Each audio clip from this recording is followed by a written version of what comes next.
नमस्कार दोस्तों, आज हम बात करेंगे एक ऐसी लड़की की जो 1970 के मुंबई में एक छोटे से घर में टीवी के सामने खड़े होकर डांस स्टेप्स कॉपी करती थी। उसके पास कोई फॉर्मल ट्रेनिंग नहीं थी, कोई फैंसी डांस क्लासेस नहीं थी, बस बॉलीवुड का एक सपना था।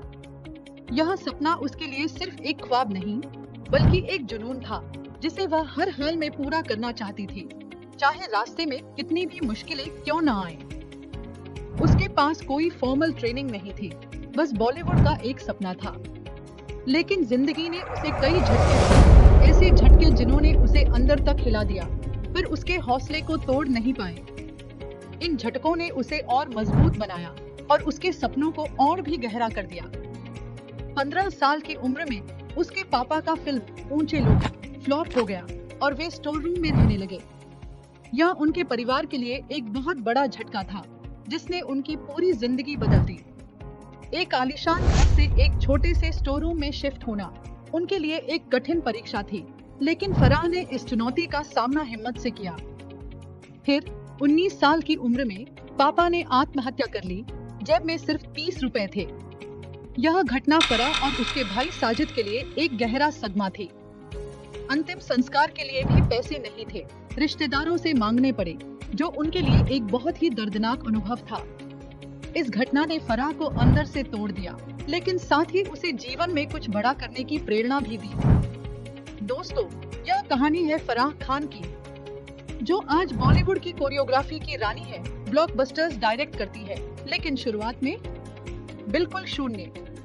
उसकी यात्रा हमें सिखाती है कि कैसे विपरीत परिस्थितियों में भी इंसान अपने सपनों को पूरा कर सकता है, अगर उसके अंदर सच्ची लगन और मेहनत करने का जज्बा हो।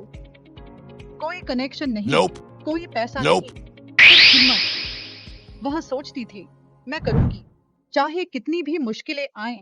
यह उसका दृढ़ संकल्प था, जिसने उसे हर चुनौती का सामना करने की शक्ति दी।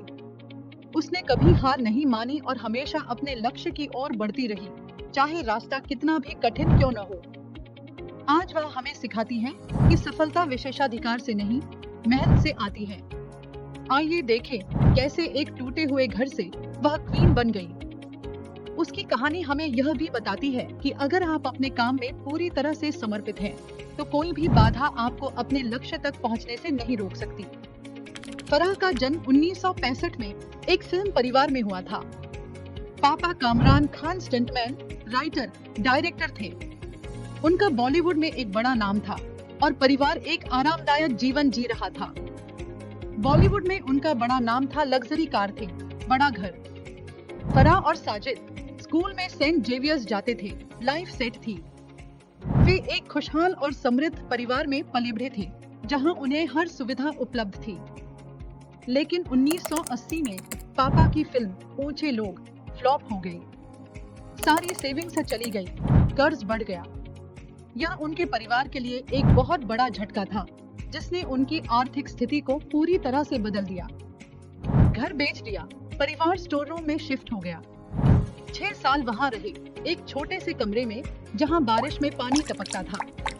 यह उनके लिए एक बहुत ही कठिन समय था, जहां उन्हें गरीबी और अभाव का सामना करना पड़ा। फराह कहती है, हम गरीब कजिन्स बन गए।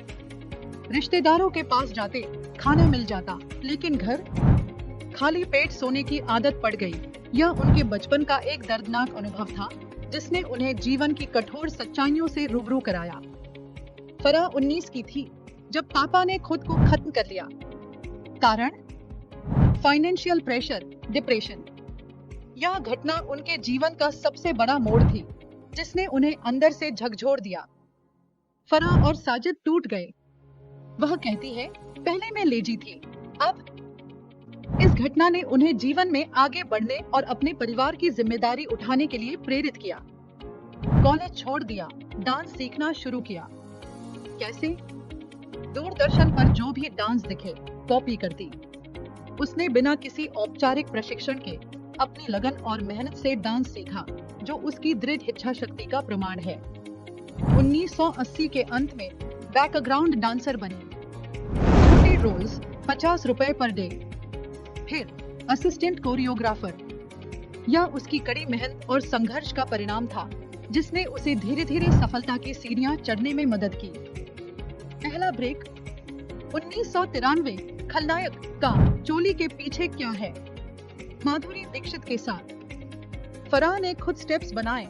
रिस्की ट्रेन सीक्वेंस, यह गाना एक बड़ी हिट साबित हुआ और फराह को रातों रात पहचान मिली। हिट हुआ ओवरनाइट फेम। अगले सालों में 100 से ज्यादा गाने कोरियोग्राफ किए।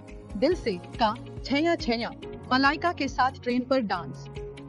उसकी कोरियोग्राफी ने बॉलीवुड में एक नया ट्रेंड सेट किया और उसे इंडस्ट्री की टॉप कोरियोग्राफर बना दिया।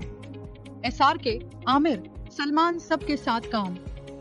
2000 तक Farah queen of choreography, national award मिला, फिल्म फेयर भी। उसकी मेहनत और प्रतिभा को इंडस्ट्री ने सराहा और उसे कई प्रतिष्ठित पुरस्कारों से सम्मानित किया गया। 2004 में फराह ने सोचा कोरियोग्राफी से आगे बढ़ना है, डायरेक्ट करना है। कोई एक्सपीरियंस? जीरो। यह उसके लिए एक बड़ा कदम था, लेकिन उसने अपनी हिम्मत और आत्मविश्वास से इस चुनौती का सामना किया। इंडस्ट्री गेटकीपर्स बोले, लड़की हो, पहले असिस्टेंट बनो। Stereotypes, women can't direct action comedy. लेकिन फराह बोल्डली रिजेक्टेड। उसने इन रूढ़िवादी सोच को चुनौती दी और साबित किया कि महिलाएं भी एक्शन कॉमेडी फिल्में डायरेक्ट कर सकती हैं। SRK को स्क्रिप्ट सुनाई, वह मान गया। मैं हूं ना बनी SRK हीरो। बजट टाइट लेकिन हिट, 40 करोड़ बिजनेस। यह फिल्म एक बड़ी सफलता थी और फराह को एक सफल डायरेक्टर के रूप में स्थापित किया। फिर 2007 ओम शांति ओम, यह फिल्म एक ब्लॉकबस्टर थी और फराह को बॉलीवुड की टॉप डायरेक्टर्स में से एक बना दिया। लेकिन turning point 2014 happy new year के टाइम एक प्रोड्यूसर आया, 10 करोड़ ऑफर, मेरा बेटा कास्ट करो। फिल्म में यह उसके लिए एक नैतिक दुविधा थी, जहां उसे अपने सिद्धांतों और व्यावसायिक हितों के बीच चुनाव करना था। नेपोटिज्म का शॉर्टकट, फराह ने कहा नहीं, बोल्डली रिजेक्टेड। क्यों? स्टोरी पे कॉम्प्रोमाइज नहीं। उसने अपने सिद्धांतों पर अडिग रहकर नेपोटिज्म को अस्वीकार किया और साबित किया कि उसके लिए कहानी और प्रतिभा सबसे महत्वपूर्ण है। आप सोच रहे होंगे पॉसिबल था कैसे? इंडस्ट्री में जहां लोग ऐसे शॉर्टकट्स लेते हैं, वह खड़ी हुई। उसने अपनी ईमानदारी और सिद्धांतों से समझौता नहीं किया, जो उसे दूसरों से अलग बनाता है। एक और ड्रामा, तीस मार खान, फ्लॉप हुआ 2010 में। इंडस्ट्री ने सेलिब्रेट किया फेलियर को। यह उसके करियर का एक कठिन दौर था, जहां उसे आलोचना और असफलता का सामना करना पड़ा। लेकिन Farah bounce back TV shows जैसे झलक, जजिंग, प्रोड्यूसिंग, रेजिलियंस की मिसाल। उसने अपनी असफलता से सीखा और नए सिरे से शुरुआत की, जो उसकी अदम्य भावना का प्रमाण है। आज फराह खान की एम्पायर, कोरियोग्राफी से 100 प्लस गाने, डायरेक्टिंग से 200 plus crore business films, national awards और अब प्रोड्यूसर, जज, मॉम ऑफ ट्रिपलेट्स। उसकी उपलब्धियां उसे बॉलीवुड की सबसे सफल और प्रभावशाली हस्तियों में से एक बनाती हैं। टर्नओवर 1000 करोड़ का इम्पैक्ट बॉलीवुड पे, लेकिन असली दौलत इंस्पिरेशन। उसकी कहानी लाखों लोगों को प्रेरित करती है कि कैसे कड़ी मेहनत, लगन और आत्मविश्वास से कोई भी अपने सपनों को पूरा कर सकता है। वह सिखाती है ब्रोकन होम से भी क्वीन बन सकते हो। रेजिलियंस, दोस्तों, यह हर कॉमन मैन का वेपन है। उसकी कहानी हमें यह भी बताती है कि जीवन में कितनी भी मुश्किलें क्यों न आए, हमें कभी हार नहीं माननी चाहिए और हमेशा अपने लक्ष्य की ओर बढ़ते रहना चाहिए। इन लेसन्स को अपनी लाइफ में अप्लाई करो, रिस्क लो, रिजेक्ट करो, बाउंस बैक। कमेंट बिलो, आपका सबसे बड़ा रिस्क क्या था? हमें आपकी कहानियों का इंतजार रहेगा। लाइक करो, शेयर करो और subscribe for more real stories. मिलते हैं नेक्स्ट वीडियो में। नमस्कार, स्टे मोटिवेटेड। आपकी प्रेरणा ही हमारी शक्ति है।